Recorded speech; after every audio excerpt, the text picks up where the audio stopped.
Craig Pasta2Go. You'll recognize him from hosting the Jimmy Dore Show while Jimmy's on tour. I always say, tell me one thing that Joe Biden has done better than Donald Trump. Tell me one friggin' thing. Joe Biden's going to do the whole student debt thing. No, he's not. Student loan freeze is ending. Prepare to pay up starting August 30th. Joe Biden had a chance. He had leverage when he went to talk about the debt stealing. He didn't get it done with McCarthy. He couldn't get it done with McCarthy, but he still made sure there was a pipeline of money to go to Ukraine Thank war God. and any other war they want. But student loan forgiveness, it was worth it because they're winning. That was their crown jewel.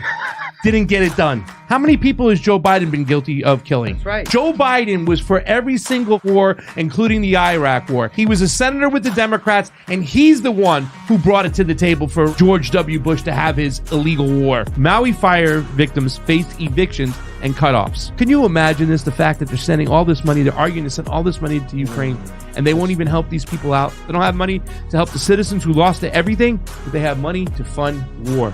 We're going to be here every Tuesday and Thursday at 6 p.m. Eastern. And now remember, it's time for Pasta2Go.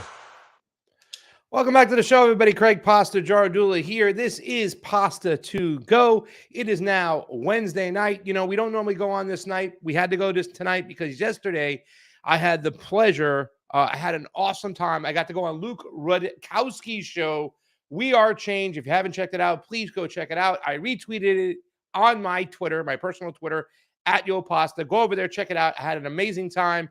Clint Russell was there. He's the co-host of that show. Luke was there, of course. Stephanie, one of his assistants that's in the building, reads the super chats and all that other good fun stuff.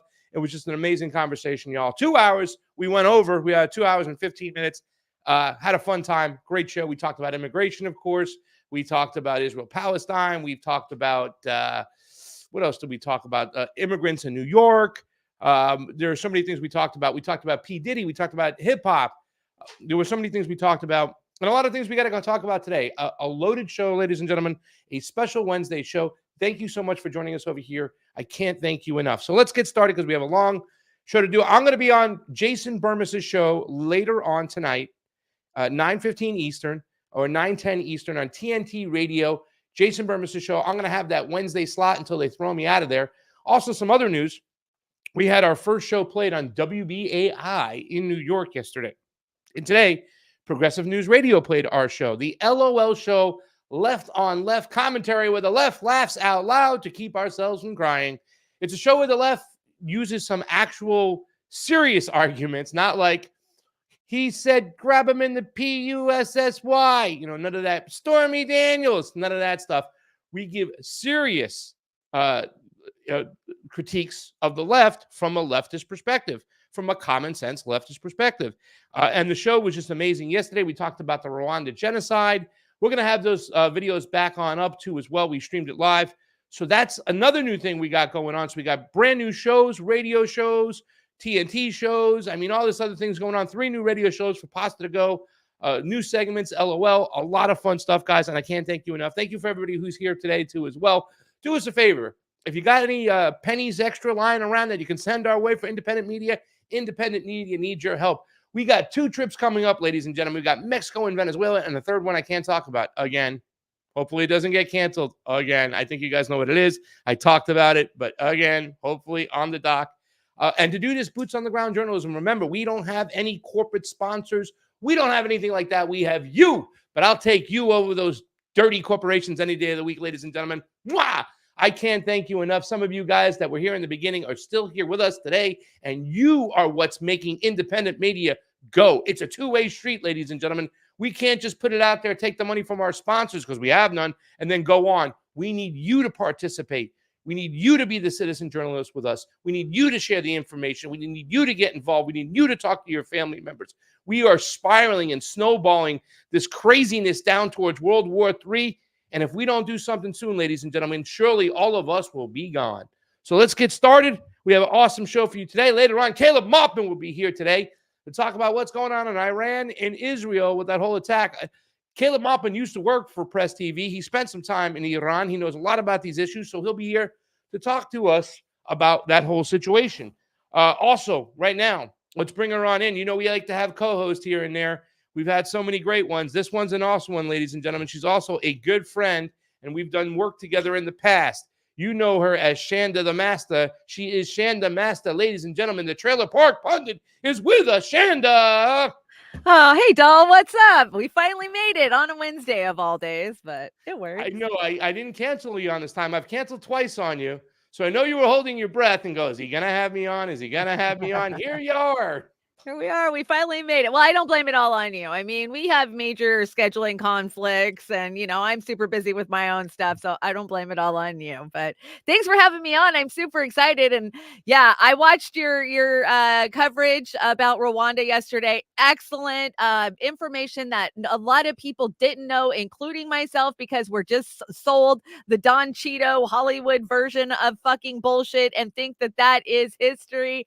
And I did stop by your Luke Wadowski stream yesterday. I've been a big fan of We Are Change and Luke Wadowski and Jason Bermas for many years. So I'm very happy to see you hanging with those guys. Yeah, to get to go on that show yesterday was something special because even though Luke Wadowski is more of a, I'd say, conservative leaning, he's an anarchist. He describes himself as, people say I'm a soft socialist or whatever they want to say because I have sympathy for people who have socialist label, right? Everything, right? Yeah, right. Communist, you're a socialist. Different ideologies. Clint Russell, me, him. Just a fiery show. It was fantastic. Great, yeah. Please go check it out. Definitely go check it out, you guys. You ready, Shanda Master? I am ready, and I'm glad that we're finally starting to talk about some of this stuff. Did I lock up? Am I locked up? You're locked up with your lips tight. I see that, but you can hear me, right? I can hear you. Hopefully. Oh, there you Okay, go. there In the we go. Matrix. Okay, I don't know. I Those don't are know what beautiful happened. trees behind you. What's that all about? I love Well, it. it's springtime in the Northwest, and that's what it looks like right now outside, so I had to bring it. I like all the cherry blossoms and whatnot. So, I gotta tell you though, Pasta, I'm really glad that we're starting to cross over and talk about a lot of the stuff that nobody was covering, like the crazy conspiracy aspects of things, because it's not so crazy and it's not so conspiracy when we've been telling you about these people like P. Diddy and Jeffrey Epstein. Many of us knew about Jeffrey Epstein years before it was public knowledge. So it's good that independent media is going down these rabbit holes. Yes, I am glad that independent media is covering it. And like I said to the people out there, guys, we need you to share this. Start with sharing this show right now if you can. We got some interesting things to talk about. The first show is kind of the first topic for today is a little interesting because it's not the norm. A lot of people haven't covered it. Jamie Cheese Slices on the ones and twos, ladies and gentlemen. Always give him some love. Jamie said he didn't even know about this situation. I wonder if you heard about this. Take a look. Okay. Did the Dodgers no, no, no, no, no, no, Not no, those Dodgers. no, no, no, no. There we go. Did the Dodgers underestimate the value of Shohei Otani's first homer? It may be worth $100,000. And this is the home run right here. You can see the ball is on its way up. It's already hit out of the park. If you don't know who, and this is by the Los Angeles Times, if you don't know who Shohei Otani is, he is one of the best players in baseball. He's actually the last couple years been known as one of the face of baseball. And a lot of people had problems with that because he's a Japanese player. He's one of the first players in a long time that's a utility player like Babe Ruth. He also pitches as well as hits. So that's pretty fantastic. And he's an amazing hitter. He signed a multi-million-dollar contract this year with the Los Angeles Dodgers, played his first couple years with the LA Angels. So let's get into this because this is so interesting, right? As baseballs fall from the sky and into the fans' hands, or at least it comes to rest near their feet, and they reach down and secure it. I don't know if you've ever been to a baseball game, but if you catch a foul ball, if you catch a home run, it's pretty awesome. But there's certain balls that are worth more than others because people would want to get them. And if you know anything about Japanese people in baseball, they're fanatics. They love it. There are two big Japanese baseball players who's going to definitely make the Hall of Fame. One of them, his name is Ichiro Suzuki, and he leads, I think he came close, if not, one of the all-time hitters in baseball. That's how good Ichiro was. He just retired just recently. He was that fantastic. Beautiful swing, an outfielder, great defense. He was beloved by the people. The other guy, his name was Hideki Matsui. They called him Godzilla. He played for the New York Yankees. He won titles. He's hitting more home runs than any Japanese player out there up until the other day when Shohei Otani just finally passed him. Check this out. The fan has taken possession of something that might have monetary value. So just imagine this. Shohei Otani signs this huge contract to go from the Angels to the Dodgers. This is his first home run in that uniform.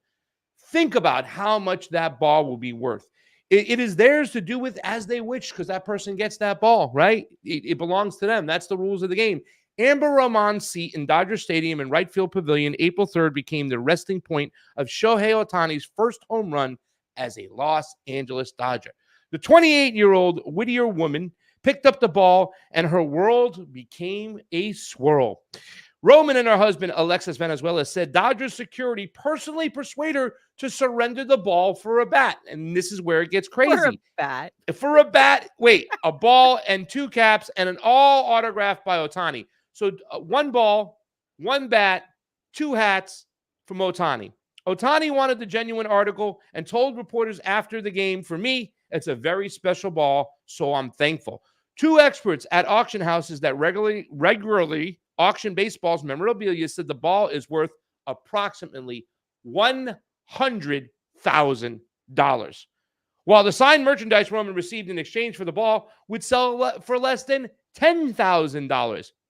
Gary Cypress, founder of Sports Museum of Los Angeles and owner of the greatest collection of Dodgers memorabilia anywhere, said, I might be willing to pay a little bit more than $100,000, but other Dodger collectors would probably pay $50,000 to $75,000. Roman in Venezuela said the Dodgers told her the ball would be worthless if she took it home because it would not be authenticated. A word that with a precise meaning regarding sports memorabilia in general and baseball hit into the stands in particular. The Dodgers have disputed that, saying she was only told the ball would not be authenticated by Major League Baseball.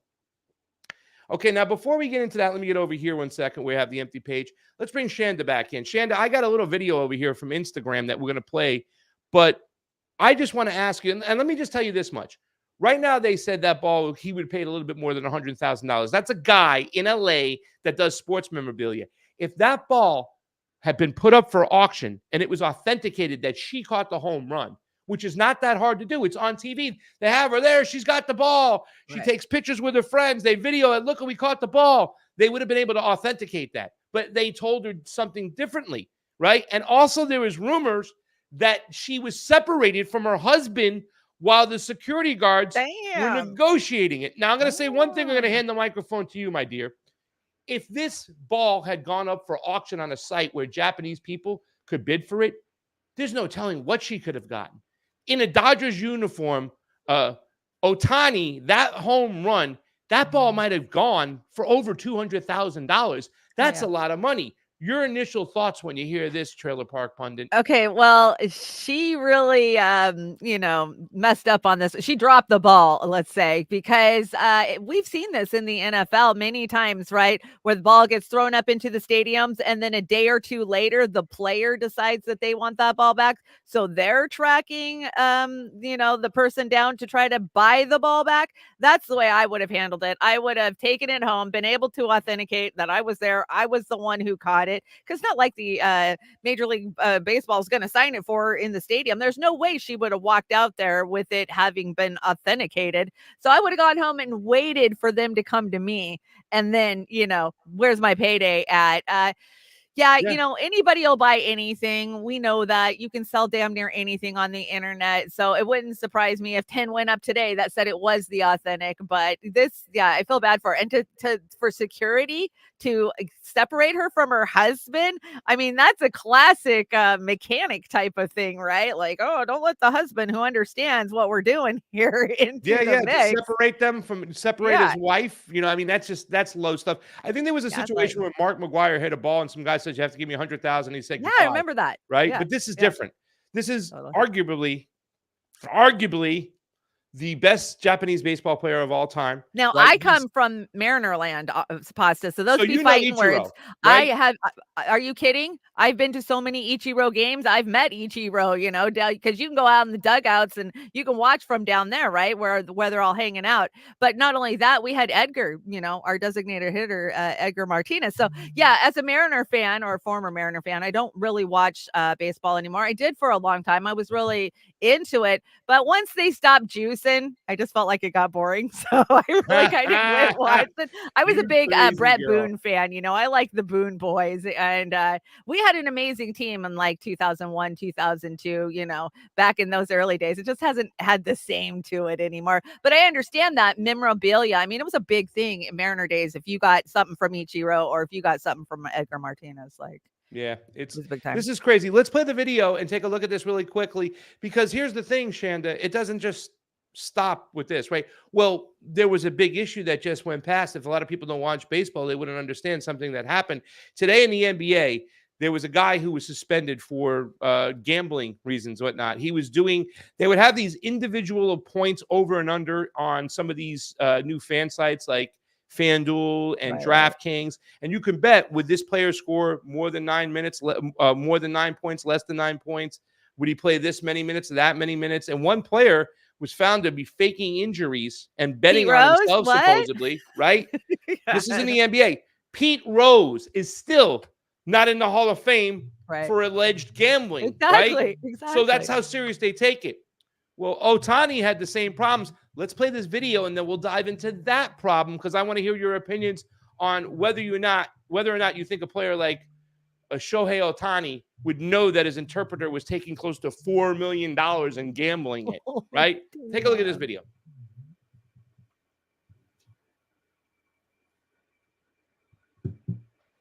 People over this season, and they might from have the a deeper beginning. problem than what it seems like. I pause it. Los Angeles Dodgers keep on fucking people over this season, and they might have a deeper problem than what it seems like.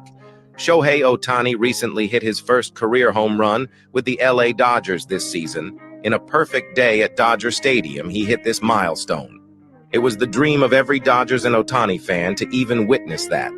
But one luckier fan had the privilege to catch the ball.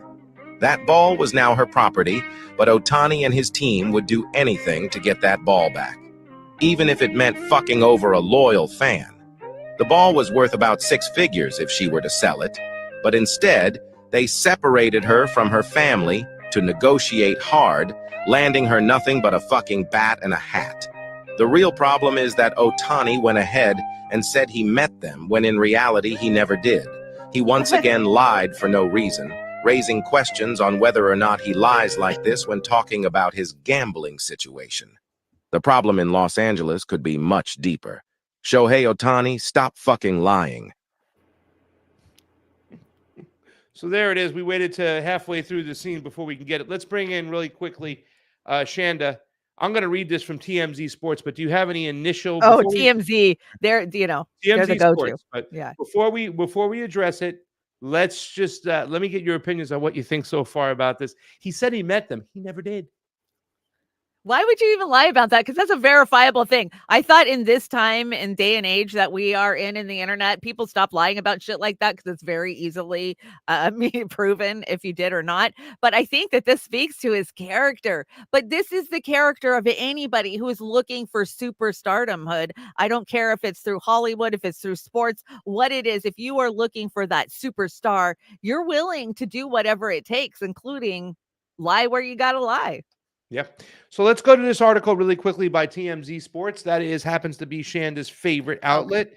Feds investigation finds he's a victim in gambling scandal. Interpreter to be charged.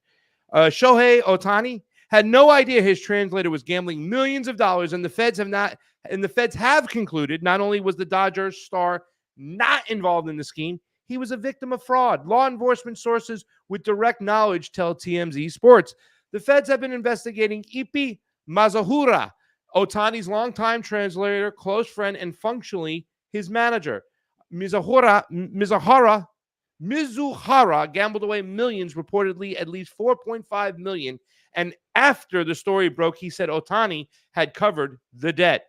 Our sources say the feds, who launched an investigation last month, have concluded that Mizuhara was lying, that Ohtani was completely in the dark over the gambling debt, and Mizuhara embezzled from one of the Ohtani's accounts without the pitcher's knowledge. Let's bring back in Shanda Master to get her opinion.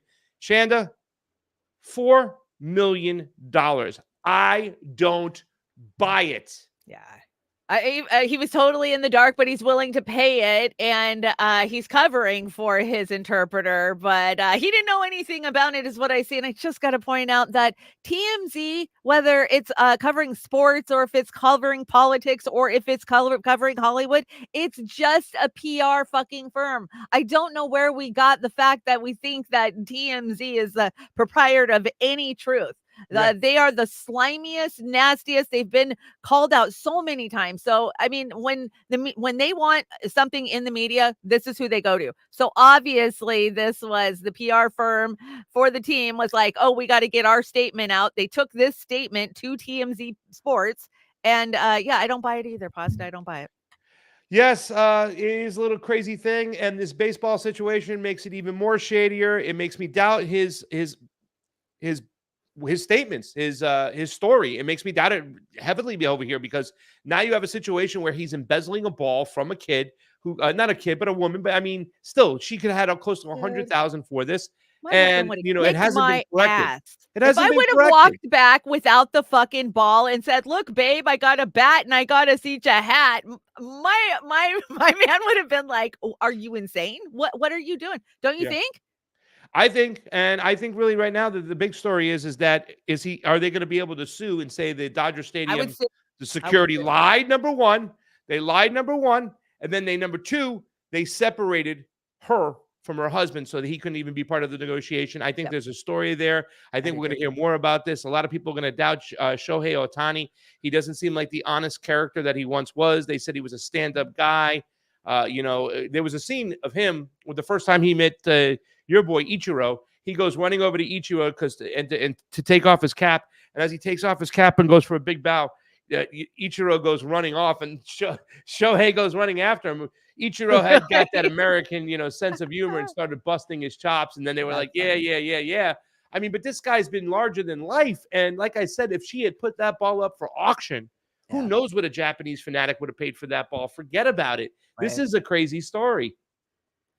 Lost money is lost opportunity. But, I could see her as they were pushing her down that walkway down into wherever they took her security. They did separate her from her husband. Who knows if she even knows sports? A lot of times women just get invited to games. They don't know a lot about the team. But, hey, I'm willing to go hang out and drink a beer and watch a game, right? So, they definitely duped this woman into turning that ball over. But guys, ladies and gentlemen, if you're over on the Convo couch, go over to Pasta2Go, the YouTube over there. Go over to our Rumble, Pasta2Go.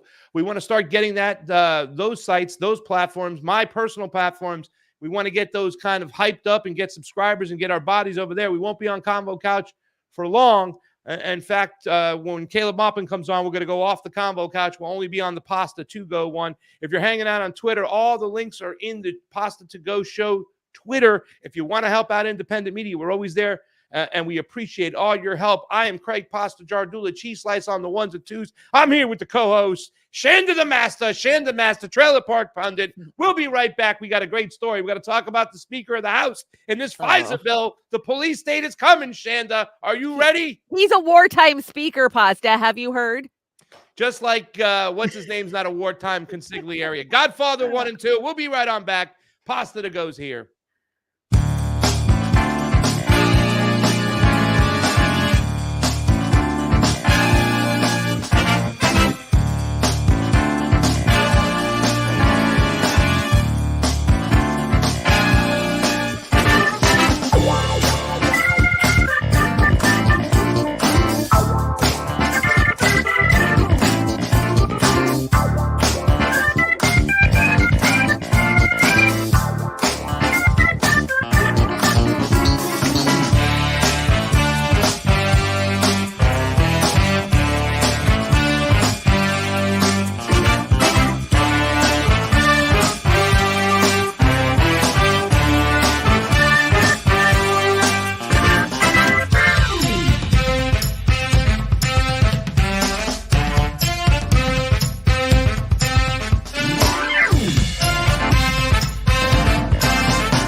Welcome back to the show, everybody. I am Craig Pasta2Go, and this is Pasta2Go. I am here with my co-host for the day, Shanda Master, the trailer park pundit herself. How you doing over there, Shanda? Be better if I quit locking up. I just checked my internet. My internet speed's good, but hopefully I'm hanging in there. And I'm so excited to be here, Pasta. You know, we've done a lot of shows together. We actually did To Hell and Back for like a year and a half, something like that, where we covered addiction. And there's such a need for that show to come back. I gotta tell you, I think so too, because at the end of the day, we talk about this whole situation where people are blaming fentanyl on China and the cartels. I'm so glad to Meanwhile, see you out there fighting. I mean, you're an encyclopedia when it comes to these drugs over here. We were able to lay it on out, talk about different drugs, talk about addiction itself, and how big pharma itself, along with a lot of doctors, were the ones who got people addicted. And that's the actual problem. It doesn't make a difference who's selling the fentanyl or bringing it in. It's who causes and creates the addicts themselves. Right or wrong, Shanda? Rockefeller medicine, it's out here to kill us all. Believe me, they're not trying to cure you. They're not trying to help you. They're just trying to make a buck. Well, here's what's going on. You might be freezing up because the CIA might be looking at you and seeing you and zapping you because you know what? Hey, Britt, what's up? They don't need any warrants anymore. Let's go to the story over here. Dennis Kucinich, ladies and gentlemen, warns on new FISA Section 702 threat, an open door to the police state in America. Kucinich warns on new FISA Section 702 threat. And this is for Dennis Kucinich from Congress over here. Cleveland, April 16th, former Congressman Dennis J. Kucinich, who in 2001 led the effort against the passage of the Patriot Act and who relentlessly worked to repeal its provisions, called the House revisions to the reauthorization of Section 702 of the Foreign Intelligence Surveillance Act, otherwise known as FISA, an open door to a police state in America. Tech companies will be forced to do the government's bidding to spy on their customers. The House tabled a motion to reconsider the bill last night, so it moves to the U.S. Senate. It not only permits the government to spy on U.S. citizens, it establishes a new infrastructure requiring Americans to spy on their fellow countrymen and women, Kucinich said. The government is not just revising FISA, it's revising the Constitution and striking the Fourth Amendment and the protections provided Americans from the government. Remember the government? Yeah, they're supposed to be working for us. No, they're infringing on our civil liberties. Elizabeth Goteen, co-director of the Liberty and National Security Program at the Brenner Center for Justice, yesterday pointed out on X, formerly known as Twitter, that the bill in its present form provides that any company or individual that provides any service whatsoever may be forced to assist in the NSA, the National Security Agency surveillance, as long as they have access to equipment on which communications are transmitted or stored, such as routers, servers, cell towers, etc., sweeping in U.S. businesses that provide Wi-Fi to their customers. So everybody, you got a computer, you got a phone, you got anything, you got to comply.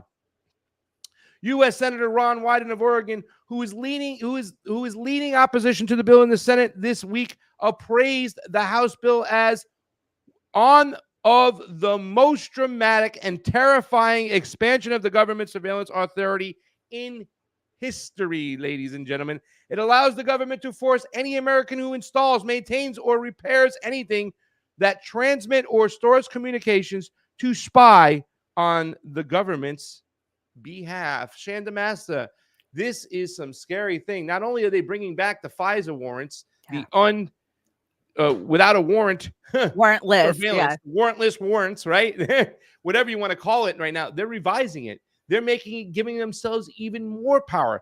Speaker Johnson, and Jamie, I just added a video underneath the Ron Paul video we'll play after. Speaker Johnson, the reason why he was made the Speaker of the House is for two reasons. Number one, he was supposed to be a free speech warrior, right? Remember when he had gone after Mayorkas for the spying and whatnot, and said he was going to hold these big tech companies accountable, that what they were doing was wrong? That's one of the major reasons he took office. He took the speaker seat and his stance on Ukraine. Now, fam, he's flip-flop on both, Shanda. Yeah, Pasta, this is one of the amendments that us in the trailer park really fucking understand, especially as former drug addicts, right? Because we don't want the government knowing what we're doing. We don't want them spying on our shit. And, like 250 years ago plus, we had an authoritarian government that could kick our doors in and come rifle through our drawers anytime they want and pretty much chump up charges and arrest us. And so we did this little thing called the revolution. And, we got a new one of these, a constitution that protects us from the government being tyrannical and coming into our house, whether it is through our front door or whether it's through a digital health device or a computer or any other thing. Now, they have been abusing this. We saw this so many instances over the last 15 years. Of course, Snowden came out, so bravely informed all of us what the NSA was doing, that they weren't even bothering with warrants or even FICA or FISA. They were just taking all of our shit. And then, of course, during the Russia Gate, we saw how much they abused FISA, right? Anybody they wanted to spy on, they absolutely could and did. And here's the sicking part about this for me. Almost most of your elected representatives, minus like 147 of them, fucking voted for this. Yeah, yeah. I mean, they're not free speech advocates in Congress right now. They want to give themselves more powers. In fact, a lot of us were deplatformed when AOC wrote a letter and said, spy on your neighbors. This is doing the same thing. It's not just telling you to spy on your neighbors, it's forcing you to spy on your neighbors.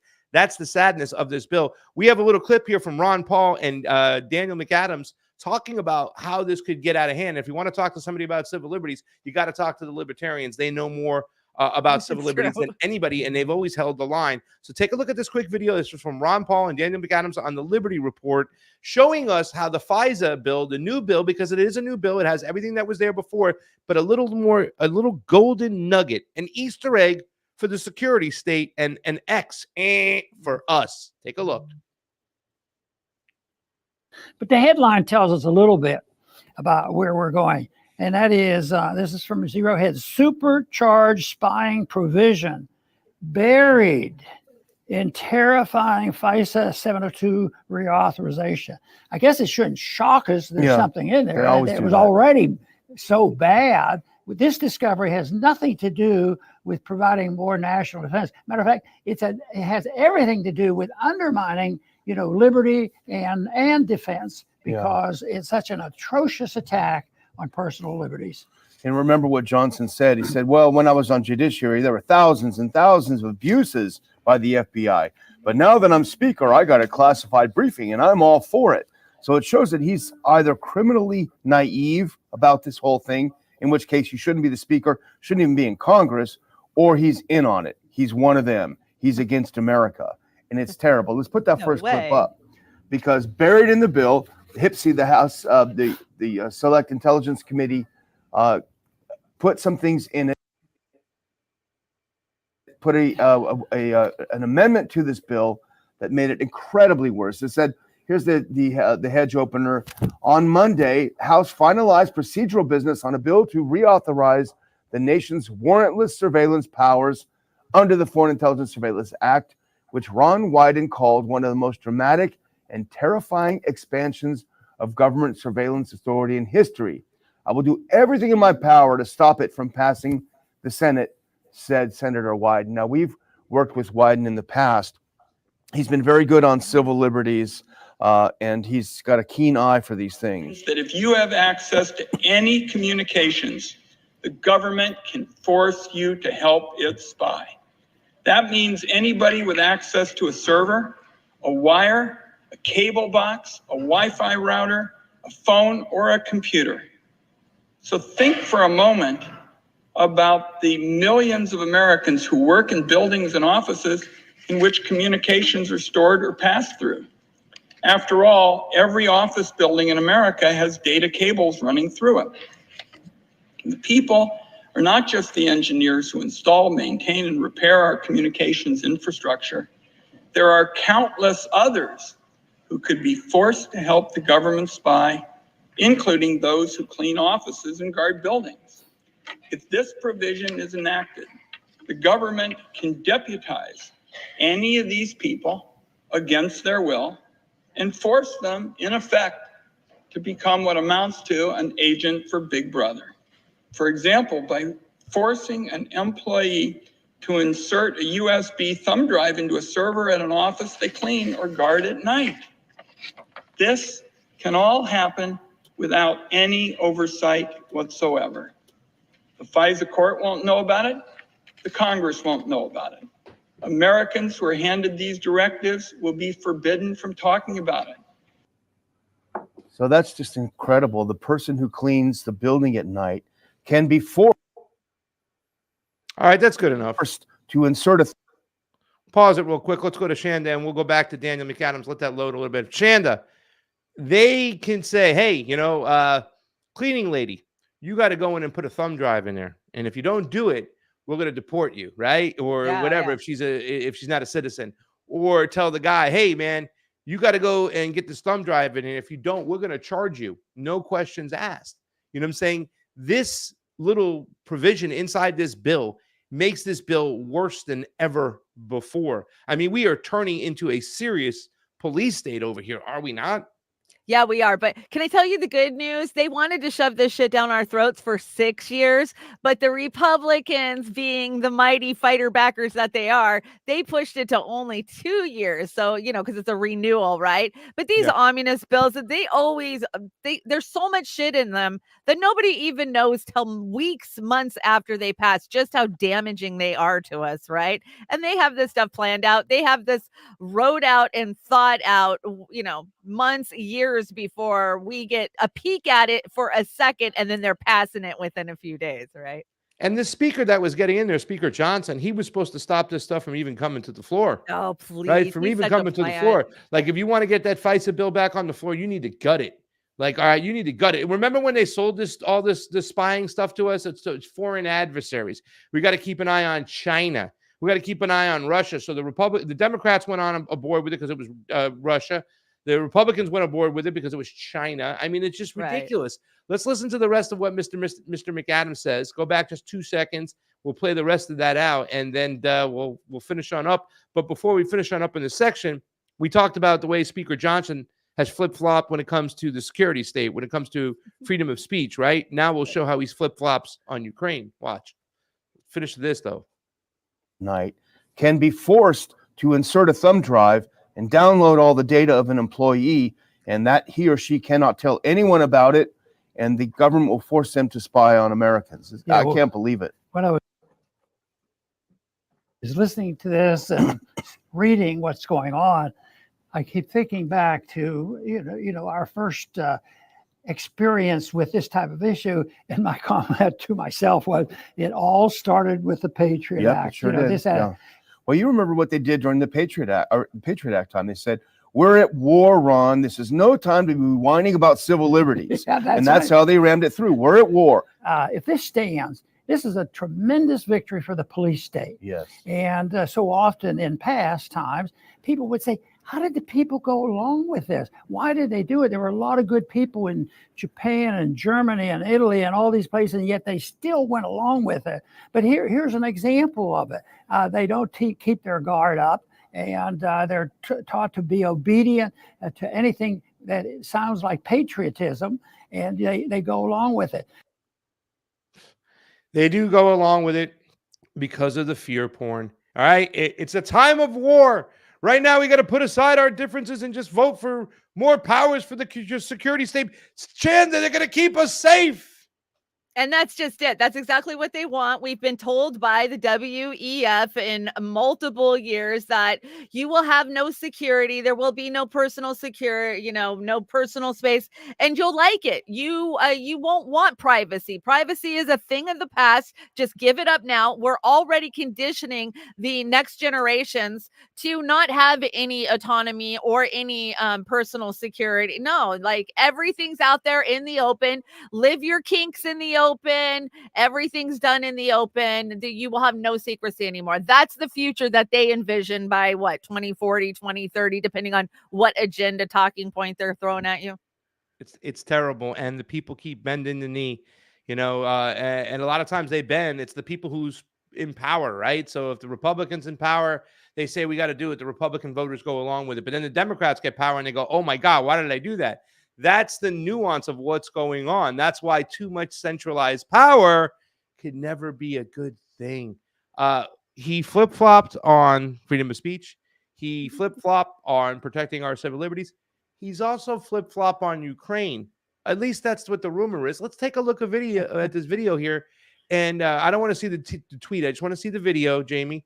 Bring it on up, and let's listen to what the speaker has to say about Ukraine. Remember that was the thing? It was Ukraine. Yeah. We can't give more money to Ukraine. Yeah. We can't do that. Ukraine. Let's take a look. We know what the timetable is. We know the urgency in Ukraine and in Israel. And we are going to stand by Israel, our close ally and dear friend, and we're going to stand for freedom and make sure that Vladimir Putin doesn't march through Europe. These are important responsibilities. A strong America is good for the entire world. Since World War II, really, the responsibility for the free world has been shifted onto our shoulders, and we accept that role. We're an exceptional nation. We're the greatest nation on the planet, and we have to act on it. We have to project to Putin and Xi and Iran and North Korea and anybody else that we will defend freedom. It doesn't mean boots on the ground. We're not the world's policemen, but we're going to do the right thing. And I think the Congress is going to take an important stand here. So wow. he said it, Putin and Xi, we're going to stand up to these people. He named all the boogeymen, right? And also he repeated the lie that that Vladimir Putin wants to go marching across Europe. Like, come on. Final thoughts on Mike Johnson. Is he still your favorite speaker of the House, Shanda? No, Pelosi will always have my heart. But can I tell you, Big Johnson, as I refer to him, because he's the Big Johnson. You remember the Big Johnson shirts back in the 90s? It would be a bunch of cartoons and it would say Big Johnson on it. That's what I always think of when I see him. We knew that he was a bullshitter, a propagandist, a liar, and it hasn't taken long for his true colors to show. But this is a man who thinks that he's been tapped by God like Moses. Did you see that speech he gave where he was like, I knew taking this, that I had a role much as big like Moses? Like, delusional is where they are. And we knew he would sell us out at day one. I said on my show 5 weeks ago, this bill will pass. They will roll it into one with Israel, and they will get this money out because Ukraine is so important. They got to keep putting their money there. And that's exactly what we're seeing happen. I hate being right all the time, Pasta. So do I, especially about these particular bills. It's pretty awful. I mean, I still think they'll get that. They call it a TikTok bill, even though TikTok or ByteDance is not mentioned once in the whole bill. Right. It's all about the Patriot Act for the internet. And, this is the second part of it here. They want complete control. They don't want their citizens saying anything. But meanwhile, all the Republicans, China. They don't know the difference between Singapore and China. I mean, that's the level of intelligence we're dealing with with these people. That TikTok bill, which is not a TikTok bill, is not even so much about China. It's also about Israel pushing the fact that TikTok had so much information and videos out against them that was bad against their narrative that it really hurt them. We're going to take a quick break. We'll be right back. Caleb Moppin is in the building. That's it for the Convo Couch YouTube. We're going to put the Pasta2Go link in the chat, guys. Go to Pasta2Go if you want to stay on YouTube. But we do have a Rumble. We are on Tweeters. We have other places to watch the show. Even the Convo Couch, Rockfin is showing the show, if you remember. So come on in. The water's warm. Pasta2Go, Shanda Master, cheese slice on the ones and twos. We'll be right back with everybody's favorite American redhead, Caleb Moppin.